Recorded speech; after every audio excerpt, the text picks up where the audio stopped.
Synanthic today. Ocala's information station, 1370 WOCA. Ocala.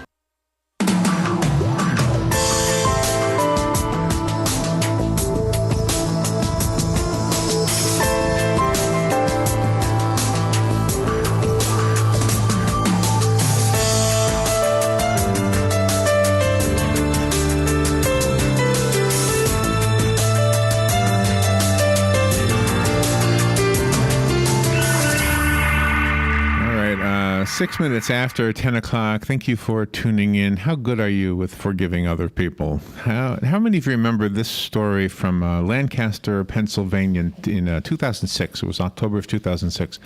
There was a 32-year-old man named Charlie who walked into a school, an Amish school in Lancaster County, Pennsylvania.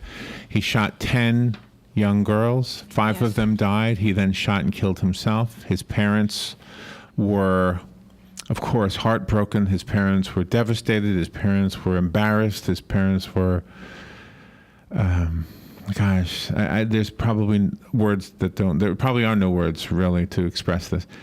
And yet the Amish people showed us all this amazing ability to forgive. It was the lesson that if you hadn't already learned the power of forgiveness, then maybe that would have been the moment you would learn that. Marina Catacuzino, I hope I'm saying her name right, is on the phone, calling in from London, right? Yes. She's the lady that we credit the Forgiveness Project to. She's got the book called The Forgiveness Project, Stories for a Vengeful Age. She's an award-winning journalist. She's the founder of the project, as I just mentioned, and also the F Word exhibition, which, of course, the F word is forgiveness. Good morning, Marina. How are you? Good morning. I'm very well, thank you. And you are in London, correct? Yeah, London. It's the afternoon here. Well, thank you. Very sunny. Thank you for calling in. Very sunny here, too, as a matter of fact. So we're sharing sunshine right now. You know, it's a hard thing to do. It's easy to tell people to forgive somebody who's been horrible to you, but it's not an easy thing to do. Well, I'll speak for myself. For me, it's not easy. I can't do it. I don't think I have it in me to truly forgive somebody who has hurt somebody in my family. Okay, maybe I could forgive somebody who hurt me better. I think it's very, very hard to forgive. I mean, it's funny in a way that some people see it as a soft option, as sort of condoning, as some kind of magical key to serenity where, you know, everything's fixed and easy again. But I think it's difficult, it's complex, it's messy, it's risky. And the reason people do it is simply because they feel better at the end of it. So you don't know, actually, none of us quite know how we would respond to a traumatic event in our life. Well, sorry, I should speak for myself. I really don't know about you. But what I have noticed is that people are surprised at themselves who are able to somehow line themselves up for forgiveness, go in the direction of forgiveness. I see it as a direction, actually, not a sort of final destination. Because you can forgive one day and something triggers you the next, and actually those old hatreds come up again. And it's I think someone said to me recently, you know, it's just a daily practice. Do you know, that kind of made sense. In the book, you feature so many different people, and there are some of the people who you've outlined in the book who, to me, would get my forgiveness more than others, to be honest with you. Because it is the ones who, and in other words, I don't have unconditional forgiveness. I have conditional forgiveness. And the condition seems to be their own genuine remorse. Thank you. That's the word. Genuine remorse and a change of their ways. They've changed themselves, and it's only that point. And this maybe is more of a commentary on my own shortcomings, but it's only at that point that I can forgive. But I think you're no different to most people. I think that, you know, the academics call that bilateral forgiveness, where, you know, a sincere apology is required, and in fact, sincere apology and remorse is very disarming. And it's a contractual relationship between yourself and the offender, and it's kind of like paying a social debt, and that makes sense, and that's part of being human and part of repairing broken hearts and broken communities. And I think the other kind of forgiveness you're talking, when no apology has been shown and no remorse, and people just maybe carry on, or they're dead, or, that's much more difficult. But some people still are able to do that. And actually some people say that is true forgiveness, because it's self-healing. It's not requiring any change on the part of the offender. One of the hardest things I have that is really hard for me to forgive people is when they use me. They pretend to be somebody, and then all of a sudden I find out they're somebody else, and it's very, very hurtful. Yeah, and I think one thing I've noticed is that I think it's harder to forgive the smaller wrongs of friends and loved ones than the bigger wrongs of strangers, because the whole act of betrayal comes in there, and love. And I think that's it's just more difficult, and it takes time. And I think most of the stories of the people I've collected, sometimes it's decades before they get to a point where they want to entertain the possibility of forgiveness, whatever that means for them, and it'll mean different things for different people. Can I bring Jesus into this just for a second? On the cross, Jesus says, according to the Bible, and I'm not a biblical scholar, but I've often wondered about this. He says, "Father, forgive them, for they know not what they are doing." And I've often thought, well, wait a minute. So if they knew what they were doing, they wouldn't deserve forgiveness? I've often wondered about that, because, when we have the insane plea, he didn't know he was shooting them because he was insane. Yeah. Okay, well, he didn't know what he was doing, so let's be a little bit easier on them. But if they did know what they were doing, and we declare that they weren't insane, then we're done with them. Yeah, yeah, I get what you're saying, and I think it's complicated, isn't it? It's also to do with definitions. Because the way I kind of see it, in a way, is, in fact, I was working in a prison recently, and this guy just sort of talked about, how his brain doesn't work like he wants it to work, or like other people work. And he said it's like someone's taken all the wires out and put them back in all the wrong places. So I think people who are able to forgive people who do terrible things are able to have some kind of empathy and compassion for people who are born with heads where the wires there might be no remorse, there might be, might wake up in the morning with a compulsion to do harm. And people who forgive are able to think, thank God I don't have that kind of mind. Thank God I'm not imprisoned in my brain in the way that these people are. So I think you can forgive anything, actually. People are seen to be able to forgive anything. Yeah. And that's what, people tend to forget that. What you have just pointed out is very, very important, because sometimes people get so wrapped up in themselves and in what they're doing that they don't even realize how blessed they are. Yeah. And I think we judge everybody by our own moral standards. Exactly. And some people, I often think that remorse is a muscle. Some people simply don't have it, or it can be developed. Empathy can be developed. One ex-offender, someone who was in prison now works with us, he just has often told me, he says, I didn't know what feelings were. He had no language for feelings, or he had to learn feelings. And, most of us, that's quite weird. But I think that people who are forgiving have this very broad perspective. They're not black and white, they're able to sort of see very broadly and really sort of walk in other people's shoes, no matter how dirty or ill-fitting those shoes may be. The book is called The Forgiveness Project, Stories for a Vengeful Age. We are honored to have Marina Catacuzino on the phone. Marina, am I saying your last name correctly? Yes. Yeah, you are. Very good. And she's calling in from London. She's got that beautiful British accent that we all love. I don't know if she loves ours, but we love theirs. I love it too. We're going to take a little break, and when we come back, we'll continue with this. So far, we've kind of been talking very philosophically about forgiveness, but I want to be sure that the audience knows what is in the book, The Forgiveness Project. So we'll take a little break, and we'll do that when we come back. This is The Source, WOCA Ocala. The weather is brought to you by myfwc.com. Safe boating is no accident. For today, times of clouds and sun with a shower or thunderstorm around in the afternoon and evening. The high 85 on the coast, 91 well inland, and partly cloudy overnight, low 68 inland, 73 on the coast. For tomorrow, a mix of sun and clouds with a shower or thunderstorm mainly during the afternoon hours, high 86 to 90. It'll be partly sunny Saturday with a chance for shower and thunderstorm, high 86 to 90. From the Florida Weather Center, I'm meteorologist Joe Lundberg. If you're anything like I was, the thought of getting older was the last thing on your mind. But here we are. For me, it started slowly. The lack of energy, never being in the mood. And when I was, I could never perform at my best. I tried the pills and other treatments with minimal results, and all but given up on my sex life. Then I found the doctors at New Male Medical Center. Wow, they made a new male out of me. Feel like I'm 25 again. I have renewed vigor, so much more energy, and no longer worry about my performance. New Male treated me like my situation was one of a kind. With a custom treatment plan that really works, I feel great. They can create one for you too.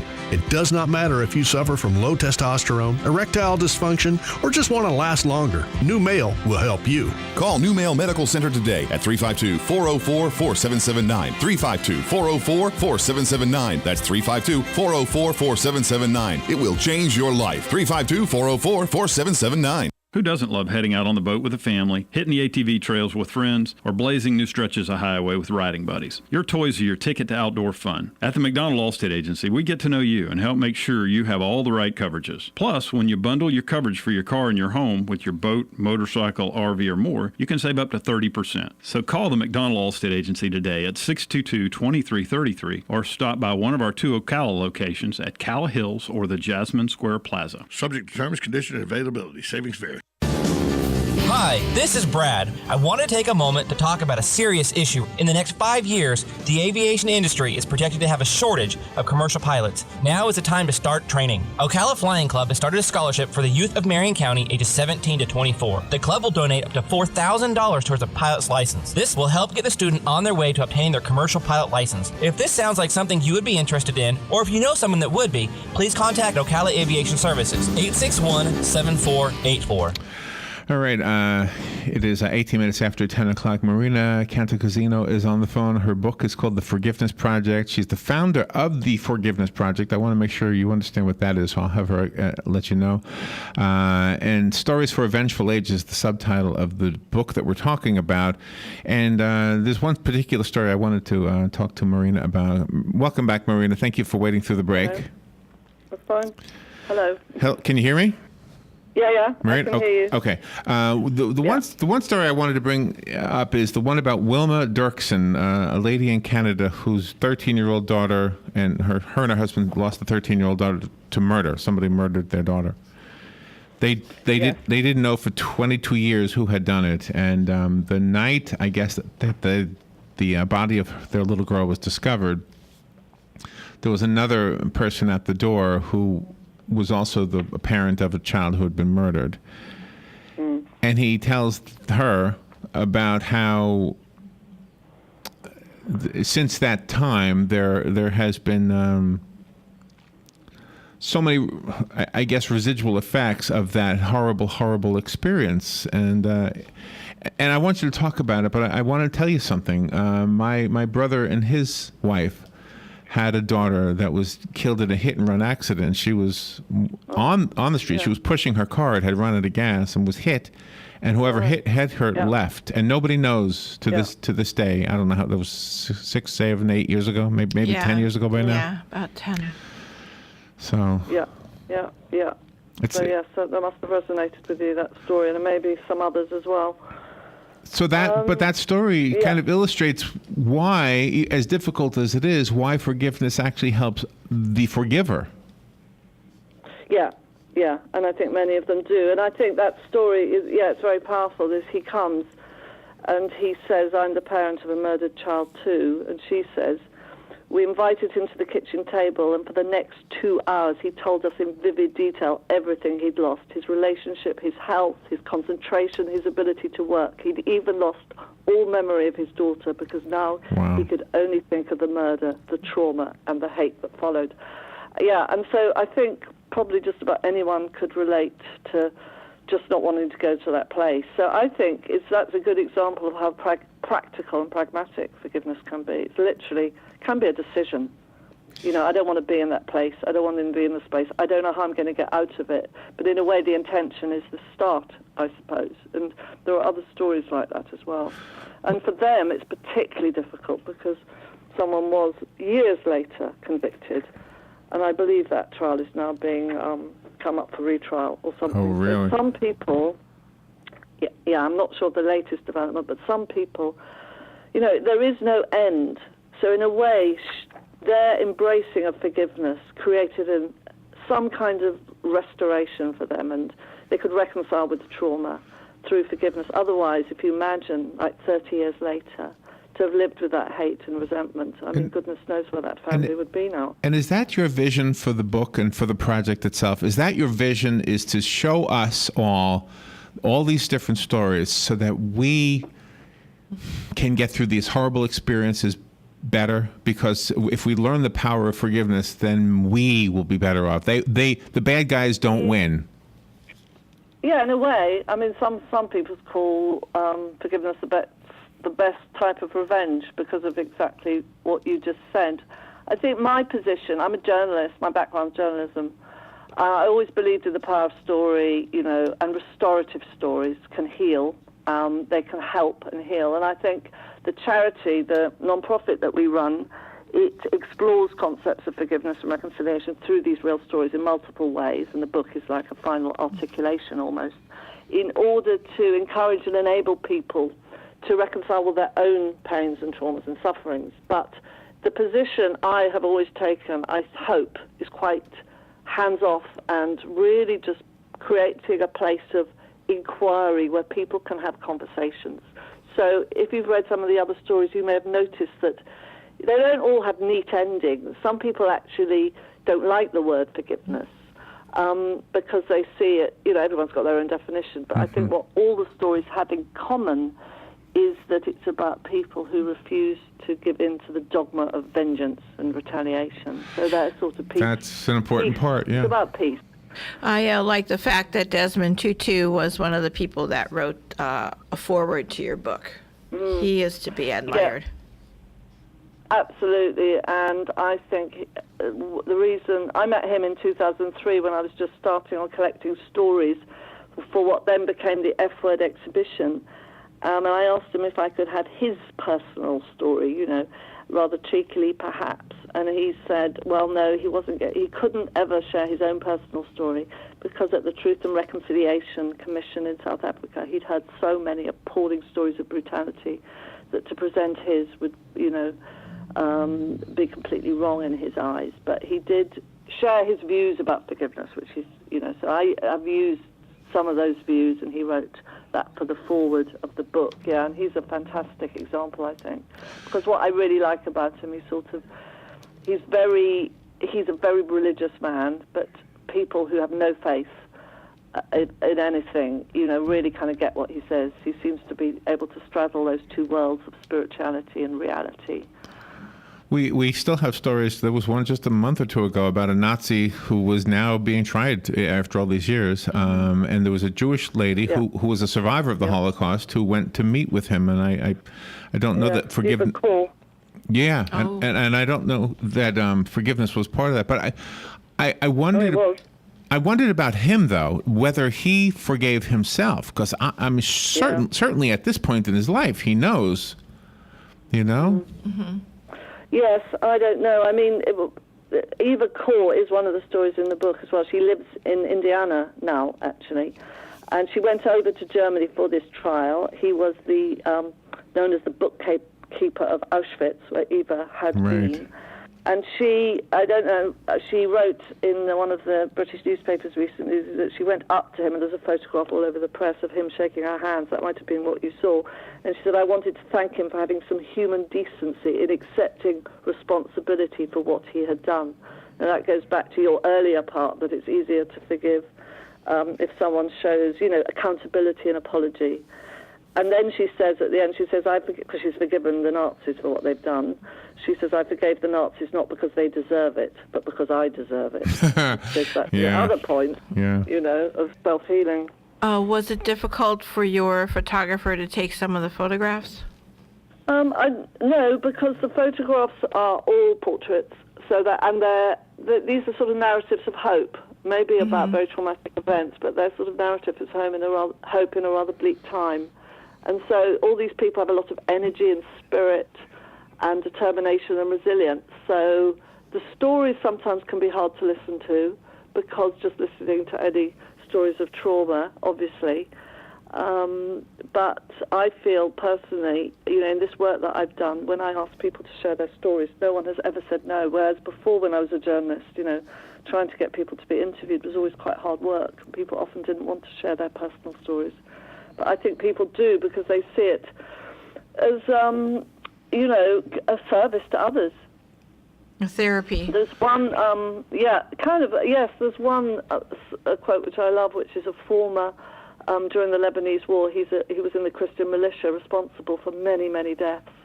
And he's changed his life completely around now, and is working for peace and peaceful solutions. And he says, if I could I would walk into the jaws of hell, he says, if I could change one person's mind and help them move away from violence.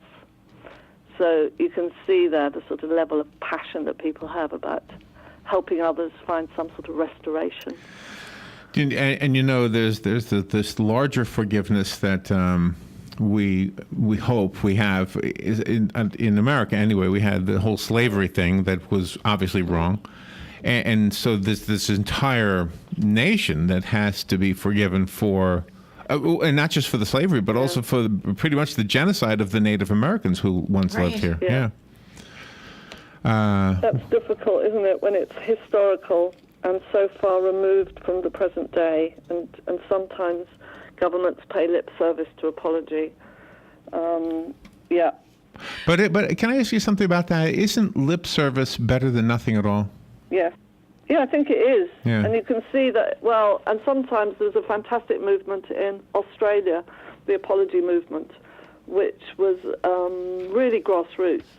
And although actually very little has changed for the indigenous population there, the fact that ordinary people did amazing things during, I don't know if it was over a year, a day, or a week, I can't remember, but it was a real apology movement, and acknowledging the pain and the suffering and the rights that were taken away from them, just acknowledging that was very healing to the present day.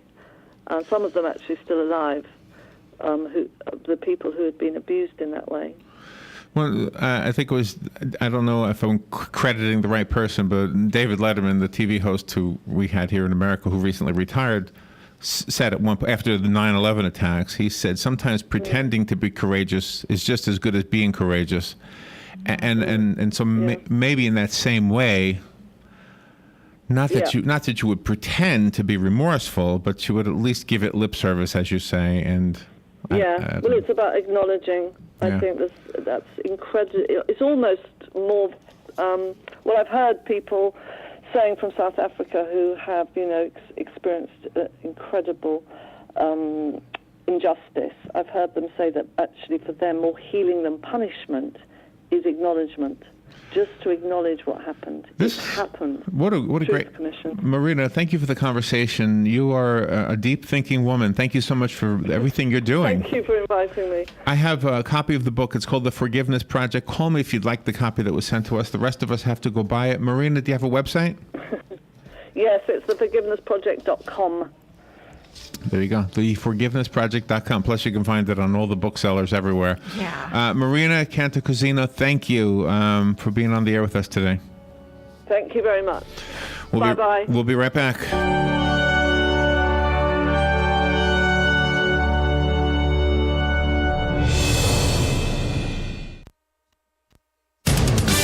Fox News Radio. I'm Lillian Wu. We're getting more details on an alleged Boston terror plot which ended with the suspect dead. Osama Rahim didn't just want to hurt law enforcement. Several reports say his original intention was to behead Pamela Geller, the activist and blogger who organized last month's Draw Muhammad cartoon contest in Garland, Texas. Fox Radio's Tanya J. Powers.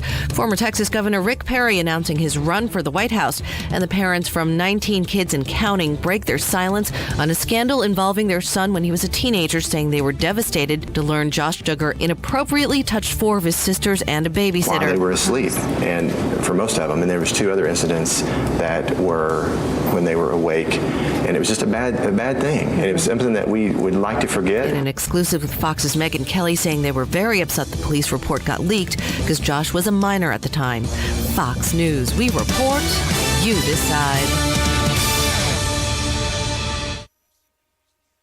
And now another golf confessional brought to you by Golfsmith. A man told his wife he only wanted a nice card this Father's Day, so she went to Golfsmith and got the new tailor-made AeroBurner iron set and a free $100 gift card. He was overwhelmed by the thoughtfulness of the card and couldn't really blame her for keeping the irons for herself.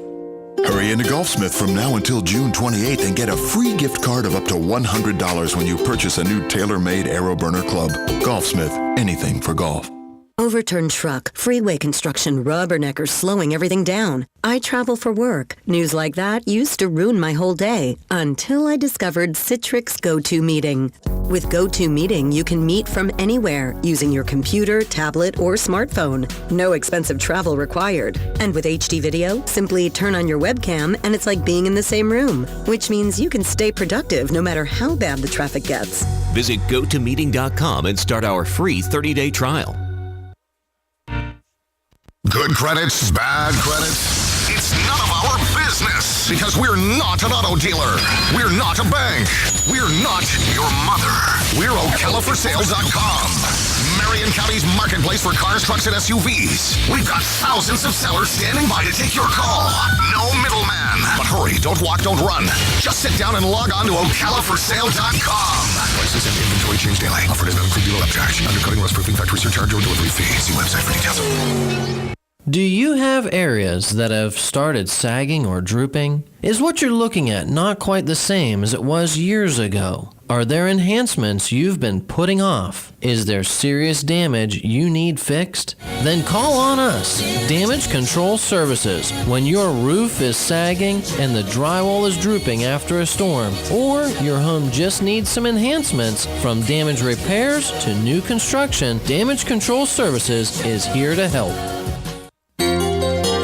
Hi, I'm Leah Caruso with Strive Rehabilitation, inviting you to join me Thursday at 11 a.m. for Health Matters. Ocala Health and Strive have teamed up to bring you the latest information on good health services available to you right here at home. This vital information will help you make informed decisions about your health. So don't forget to join me here at 11 a.m. Thursday. It's news you can use from Ocala Health, Strive, and your friends here at WOCA.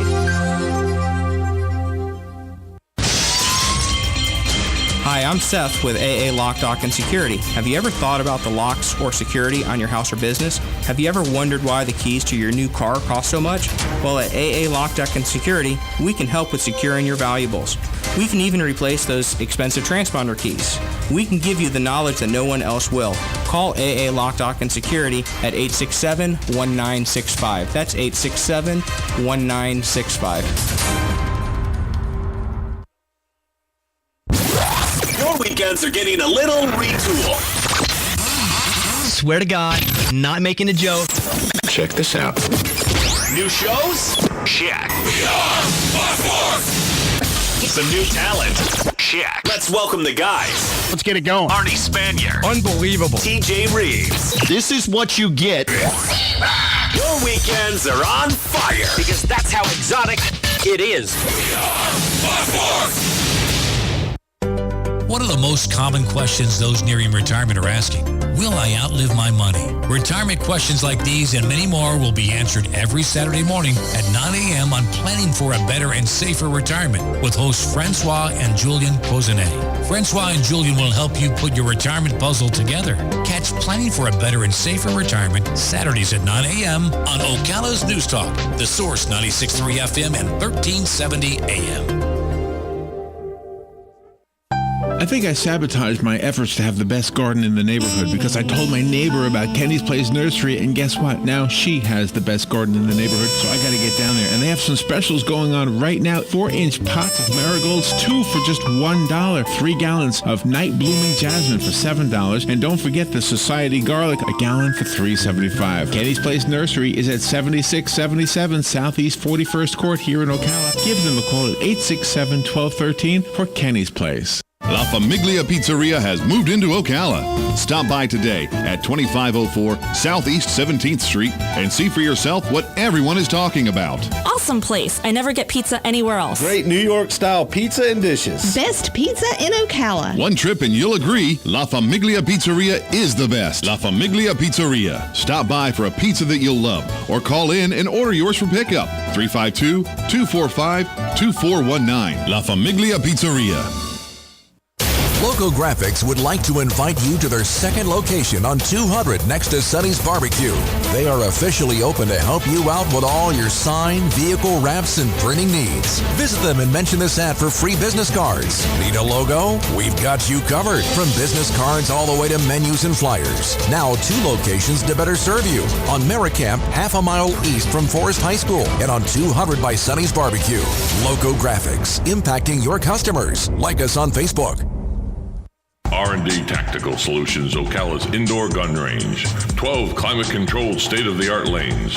R&D Tactical Solutions, full retail store, everything from firearms to CCW classes. Located next to the Supervisor of Elections. Open 9 to 7 weekdays, 9 to 5 Saturdays, and 10 to 4 Sundays. Call 622-7468. R&D Tactical Solutions, Ocala's indoor gun range. Call 622-7468. The classic musical My Fair Lady is live on stage at the Ocala Civic Theater beginning May 14th and running through June 7th. Directed and choreographed by Katrina Plouffe, you'll experience the immortal magic of Wouldn't It Be Loverly, The Rain in Spain, Get Me to the Church on Time, and so many more. Tickets are just $25 for adults and $12 for full